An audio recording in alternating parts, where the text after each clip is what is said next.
Ketua DPP PDIP Puan Maharani menjawab soal Wali Kota Solo Gibran Rakabuming Raka yang mengaku tidak diundang saat deklarasi Mahfud MD jadi calon Wapres Ganjar Pranowo. Puan menyebut hanya jajaran DPP dan Ketua Umum Partai Pendukung Ganjar yang diundang ke lokasi. Lebih lanjut, ia mengatakan tidak semuanya bisa diundang ke acara tersebut. Meski begitu, pengumuman Mahfud sebagai cawapres Ganjar juga dilakukan secara virtual. Hal itu dilakukan agar kader-kader PDIP di seluruh Indonesia tetap bisa menyaksikan pengumuman. Memperkuat jawaban Puan, Sekjen PDIP Hasto Kristianto juga menyebut semua kader diundang dan undangan itu bersifat daring.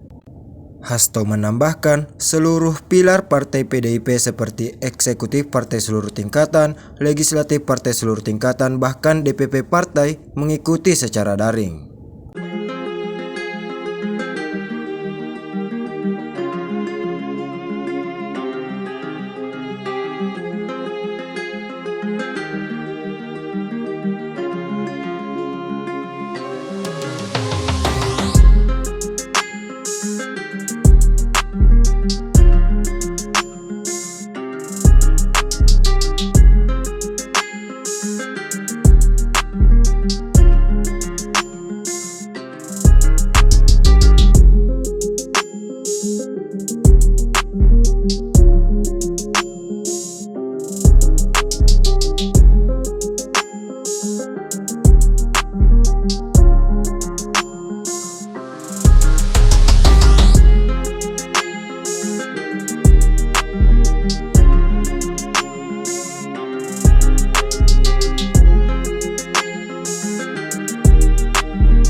Download Tribun X sekarang, menghadirkan lokal menjadi Indonesia.